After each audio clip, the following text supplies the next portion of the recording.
याद की प्रैक्टिस तो करनी है।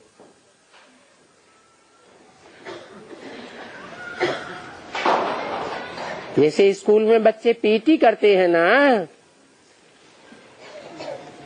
उनकी तो याद तो नहीं होती है, वो काय की प्रैक्टिस करते हैं? वो सिर्फ शरीर की इंद्रियों के हलन चलन की प्रैक्टिस करते हैं। और तुमको क्या बताया? सिर्फ याद नहीं, अगर सिर्फ याद किया तो निवृत्ति मार्ग वाले। याद के साथ साथ है कर्मेंद्रियों से कर्म भी करना है।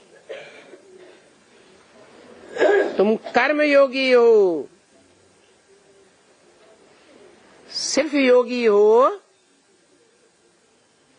या कर्म करते हुए योगी हो? सन्यासियों मिसल खाना आदि पकाना कर्म करना छोड़ना नहीं है।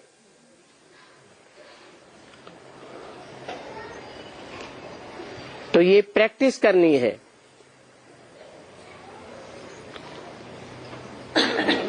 खाने के टाइम में भी प्रैक्टिस करनी चाहिए कि मैं बाबा की याद में खाता हूँ, तो बाबा याद पड़ता रहे।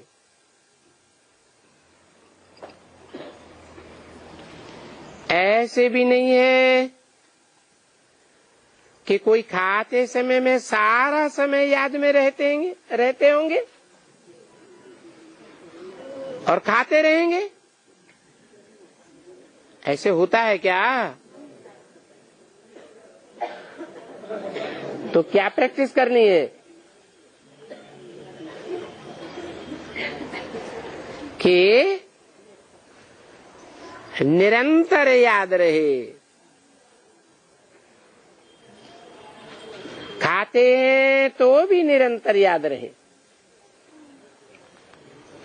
देखते हैं तो भी निरंतर याद रहे। कोई भी कर्मेंद्रियों से कर्म करते हैं तो क्या प्रैक्टिस करनी है? निरंतर याद रहे। ये बड़ा मुश्किल है।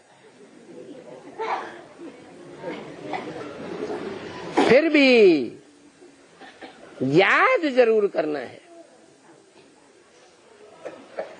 ट्रेन में बैठते हो, वहां तो कोई धंधा धोरी नहीं है, तो भी वहां आप ही याद में रह सकते हो। ये याद तो बिल्कुल ही सहज है।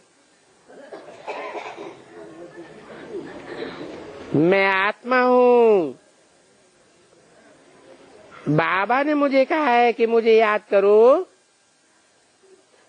तो तुम्हारे जन्म जन्मांतर के विकर्म विनाश हो जाएंगे। तो याद ही करना है।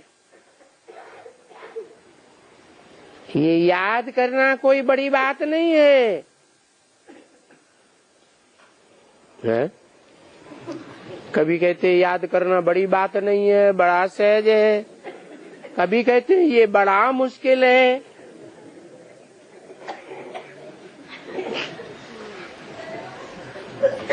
ये बाबा दोगली बातें करता है क्या? है? क्यों? ये दो बातें नहीं हो गई? कभी कहते हैं बड़ा मुश्किल है, कभी कहते हैं बहुत सहज है, कोई बड़ी बात नहीं। दो बातें नहीं हुई। कैसे? माना कर्मेंद्रियों से कर्म करते निरंतर याद करना बड़ा मुश्किल है।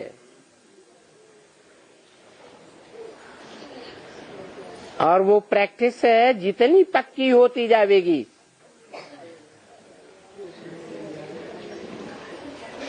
जो फालतू टाइम होता है, जैसे ट्रेन में बैठे हैं, कोई धंधा धोरी नहीं है, तो वहां याद अच्छे से आवेगी। इसलिए बताया कि प्रैक्टिस पक्की होने पर सहज हो जाएगा। अगर प्रैक्टिस नहीं की है, अभ्यास नहीं किया है, तो कठिन हो जाएगा।